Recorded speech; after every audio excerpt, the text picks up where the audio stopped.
6h15, c'est l'heure du kiosque d'Europe 1. Thomas Soto. Le kiosque d'Europe 1 et toutes ses plumes, Marion Calais pour les régions, Jean-Philippe Ballas pour la presse internationale, Axel de Tarlet pour l'écho et Eva Rock pour la télé. Bonjour à tous. Bonjour Thomas. On commence avec vos quotidiens nationaux. Code du travail, Hollande résistera-t-il à sa gauche ? C'est la question que pose le Figaro en une ce matin. Après avoir lu la tribune de Martine Aubry et son déjà célèbre « Trop c'est trop » dans Le Monde. Aubry, c'est Madame Dynamite, titre aujourd'hui en France. Et c'est vrai que ça pète un peu de partout ce matin. Aubry-Valls, la guerre est redéclarée, écrit Libération. La gauche en guerre avec elle-même, estime l'opinion. L'humanité ne dit pas autre chose. Entre le gouvernement et sa gauche, la rupture est consommée. 20 minutes fait un pas de côté pour nous parler des politiques qui s'émancipent des médias. Le Pen, Sarkozy ou Mélenchon créent leurs médias pour s'adresser aux Français, écrit le Gratuit. La présidente du Front National, par exemple, a créé son blog, Carnet d'Espérance. Celui du Front de Gauche, son émission sur YouTube, ça s'appelle Pas vu à la télé. Le chef des Républicains, lui, a lancé sa web radio, Fréquence France. Tous ont la même ligne éditoriale ou le même plan com, pour être clair. Surjouer la proximité, rester, comme ils disent, au contact des Français. Deux regards bien différents sur l'Iran également dans la presse ce matin. Le Figaro nous parle d'une jeunesse résignée qui boude les urnes, là où La Croix titre « Rêves iraniens ». On est là-bas à la veille des élections législatives. Et le quotidien nous propose une plongée au cœur d'un pays qui, après la fin de l'embargo, se met à espérer, avec une jeunesse qui a appris à s'émanciper. Il y a du texte, mais il y a surtout une photo qui en dit long. Elle est toute simple, cette photo. C'est un couple qui prend le métro ensemble à Téhéran. Eh bien, figurez-vous que c'est un acte de résistance, un signe que les choses bougent un peu puisqu'ils bravent la loi iranienne qui exige qu'hommes et femmes voyagent séparément. Nous sommes en 2016. Marion Calais, quelles sont les unes marquantes dans la presse régionale ce jeudi ? Ce face-à-face tendu dans le Maine libre, les agriculteurs face aux forces de l'ordre hier au Mans. Leur rassemblement devant la préfecture a été dispersé grâce à un canon à eau et à coups de gaz lacrymogène. La santé insolente d'une vieille dame dans les dernières nouvelles d'Alsace. Fessenheim, la centrale nucléaire censée fermer dans 2 ans, présente pour 2015 des résultats d'exploitation proches de son record historique. Et puis une ville obligée de se réinventer.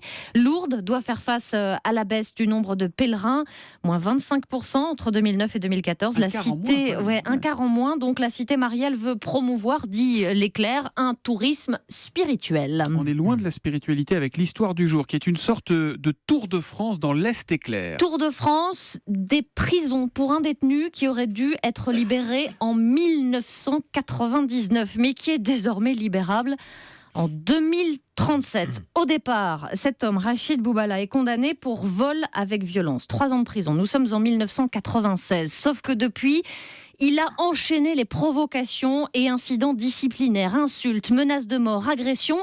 Il n'est jamais resté plus de 3 à 6 mois dans un établissement. Il en a visité au total 42, se mettant à dos. Il a fait 42 prisons, se mettant à dos à chaque fois.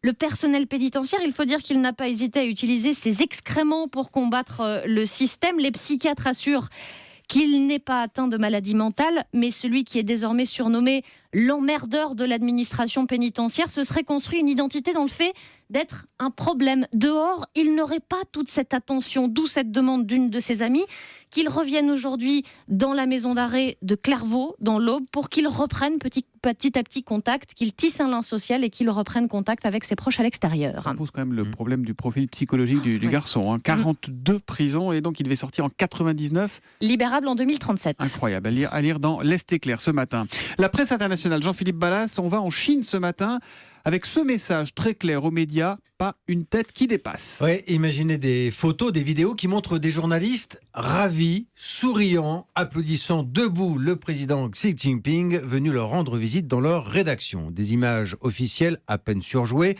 un bonheur éditorial sans nuage, en vérité.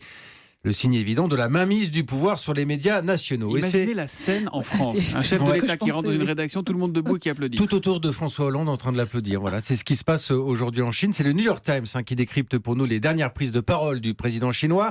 Alors qu'on se le dise, la presse doit être un outil de propagande pour le Parti communiste. Elle doit être fidèle, En résumé, nous vous possédons, nous vous dirigeons et nous vous expliquons comment les choses doivent fonctionner. Le président est accueilli comme un demi-dieu, raconte le journal, culte de la personnalité et occupation du terrain sur Internet, tous azimuts, quitte à limiter la présence des médias étrangers. Et là, les géants américains, Apple, Microsoft, Amazon sont dans le collimateur, affirme le New York Times, comme un resserrement des boulons à l'heure où la Chine est souvent critiquée sur son économie, sa politique en matière d'environnement. Il est nécessaire que les médias rétablissent la confiance du peuple, affirme Pékin, qui n'utilise jamais le mot censure, évidemment. On parle plutôt de souci de stabilité. Alors, les experts traduisent le comportement de Xi Jinping. Il ne fait réellement confiance à personne, ni aux médias, ni au cadre du parti qui forcément voudrait prendre sa place. Dans ses prises de parole, il est toujours souriant, mais si certains avaient encore des doutes, le discours est désormais sans aucune ambiguïté. Ça se passe comme ça en Chine et c'est Jean-Philippe Ballas qui nous le raconte. Axel de Tarlet, permis à point, le business d'abord, c'est la une qui attire l'œil, soyons francs, d'aujourd'hui en France ce matin. Ouais, voilà, alors vous êtes tous d'excellents conducteurs, vous avez tous vos 12 points. Oui, donc, oui. Voilà, donc Non. vous n'avez pas besoin, sauf Marion Calais qui va peut-être Combien Marion un petit crois que je suis à week-end. 8. Bon. Voilà, Ça va. alors il faut le faire avant d'en avoir 0, donc, parce qu'un week-end, ça vous permet de récupérer 4 points. Ça coûte en moyenne 250 €. Vous savez combien de Français chaque année font l'un de ces stages? C'est énorme. 320 000 personnes chaque année font un de ces stages pour récupérer des points. C'est la moitié du nombre de candidats au bac. C'est énorme. Donc évidemment, c'est un vrai business. Il y a 1500 centres organisateurs, donc fois 250. Et un stage, il peut y avoir jusqu'à 20 personnes. Vous voyez, c'est un vrai business. Alors évidemment, parmi ces 1500 organisateurs, il y a quelques margoulins. Alors notamment, si vous voyez des prix trop bas, attention, il peut y avoir des arnaques. Alors il peut y avoir des mésaventures. Exemple, une Dominique qui venait de Corrèze parce qu'il avait vu un stage à Valence dans la Drôme, pas cher à 186 €. Donc il part le samedi matin avec son petit baluchon pour le week-end pour faire son stage pas cher. Il arrive devant l'hôtel à Valence, dans la banlieue de Valence. Poum, stage annulé parce que l'organisateur estime qu'il n'y a pas assez de monde, donc le stage est reporté. Sauf qu'entre-temps, Dominique, il a perdu ses derniers points, donc il ne peut plus rouler. Voyez, Il peut faire de stage. voilà. Autre arnaque, c'est sur le contenu du stage. Théoriquement, ces stages doivent durer sur 2 jours, 2 fois 7 heures. Il doit y avoir un animateur plus un psy. Bon, vous avez des stages qui durent 2 demi-journées. En fait, ça va être une journée. Le psy, vous allez regarder une vidéo sur YouTube.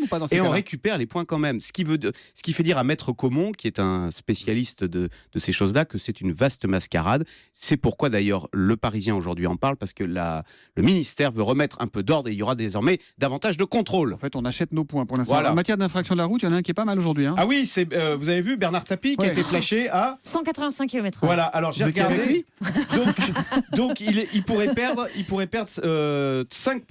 6 points, voilà, parce qu'il est à plus de 6. Donc il va peut-être faire un stage. Alors un conseil, Bernard Tapie, attention aux margoulins. Sinon on se retrouve dans un hôtel glauque en banlieue de Valence avec son stage annulé. Et ben voilà, le message est passé. À la télé ce soir, X-Files, le retour M6 20h55 et Vous vous souvenez de ce générique oui. Comment l'oublier? Ils reviennent, l'agent du FBI Fox Mulder, alors, toujours persuadé que les extraterrestres ont envahi la Terre, et Dana Scully, médecin qui croit moyen quand même à cette histoire, reprennent du service. Alors évidemment, de quoi satisfaire tous les fans de la série de science-fiction qui avait disparu des écrans il y a déjà 14 ans. Même générique, même phénomènes paranormaux, des monstres et autres théories conspirationnistes. On ne change pas une recette qui a marché. Et on est quand même toujours aux frontières du réel, comme le prouve ce dialogue entre les deux enquêteurs. J'osais pas te rappeler parce que tu vas me prendre pour un dingue. C'est justement pour ça que je suis là, Mulder, parce que je tiens à toi et que je me fais du souci pour toi. Écoute-moi, Non, tu veux c'est bien. toi qui vas Scully, m'écouter, il faut Mulder. que tu me fasses confiance. Je te connais, c'est pas la première fois que tu t'enflammes, que tu penses être le seul à détenir une espèce de vérité et que tu vas sauver le monde. Cette fois, j'ai de quoi les mener à leur perte. C'est ta perte à toi que tu vas causer, Mulder. C'est toute ma vie, tout ce en quoi je crois, ce pourquoi je me suis battu. Non, tu te bats pour ce que tu veux croire. Tu voudrais tellement y croire que tu as fini par t'en convaincre. Non, j'y crois réellement. Ils Voilà. n'ont pas beaucoup avancé. Ces Ils n'ont dernières pas années, quand avancé. même, Et pour ceux qui sont vraiment fans de la série, la Regardez voix... leur version originale. Voilà, alors. version originale. Et la voix française de Scully a changé parce que tout simplement la personne qui l'a doublé avant est décédée entre-temps, donc ils ont changé de personnage.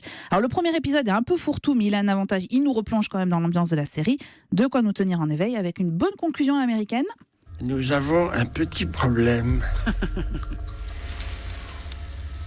Ils ont rouvert les affaires non classées. Alors pour tout vous dire, moi j'avais un souvenir très lointain de la série, si ce n'est ce générique qui m'effrayait déjà. J'ai regardé sans me forcer, tout en me disant que ce qui apparaissait quand même comme une série innovante en 93 avait un petit peu vieilli. Les scénaristes misent d'ailleurs plus sur l'histoire entre les deux enquêteurs que sur les extraterrestres. Et je dois vous avouer que j'ai constaté quand même un phénomène surnaturel, le visage de Gillian Anderson, alias Scully, plus jeune qu'il y a 13 ans. Ah oui. En revanche, David Duchovny vieillit bien, même très très bien. Ah ouais, Voilà. David Duchovny, si vous écoutez Varrock, n'hésitez pas à passer la voir. En termes de vieillissement curieux des personnes, regardez la une de VSD avec Valérie Trierweiler Oui, cette semaine. pareil. C'est très étonnant. Rideau sur le kiosque.